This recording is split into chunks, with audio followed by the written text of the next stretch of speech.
ஏமாற்று அரசியலுக்கு ஆயுட்காலம் இல்லை. எதிர்க்கட்சித் தலைவர் சஜித் பிரேமதாஸ் என்பதாக இன்றைய வீரகேசரி பத்திரிகை தலைப்பெற்றிருப்பதை பார்க்கலாம்.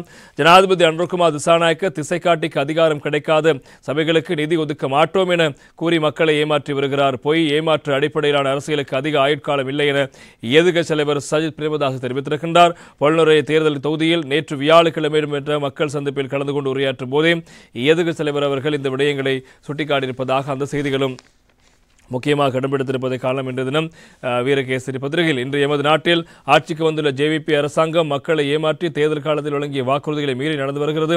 ஒட்டுமொத்த மக்களையும் ஏமாற்றி வருவதை மக்கள் இன்று நன்கு உணர்ந்திருக்கிறார்கள். விவசாய பகுதிகளில் அடுத்த போகத்துக்குரிய பணிகள் ஆரம்பிக்கப்பட்டுள்ளன என்ற போதிலும் உரமானியம் இதுவரை அவர்களுக்கு கிடைக்கவில்லை. பயிர் சேதங்களுக்கு இழப்பீடுகள் கிடைக்கவில்லை. யானைய மனித மோதலின் பாதிக்கப்பட்ட மக்களின் பயிர்கள் உடைமைகள் மற்றும் உயிர் சேதங்களுக்கு இன்னும் இந்த அரசாங்கம் தீர்வு காணவில்லை.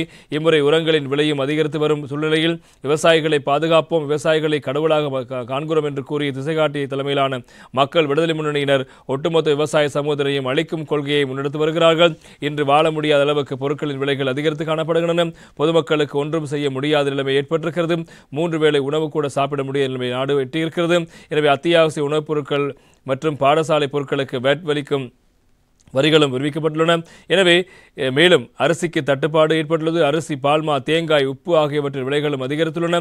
இவ்வாறு நிலையில் ஜனாதிபதி திசைகாட்டிக்கு அதிகாரம் கிடைக்காத சபைகளுக்கு நிதி ஒதுக்க மாட்டோம் என கூறி மக்களை ஏமாற்றி வருகிறார். பொய் ஏமாற்று அடிப்படையிலான அரசியலுக்கு அதிக ஆயுட்காலம் இல்லை.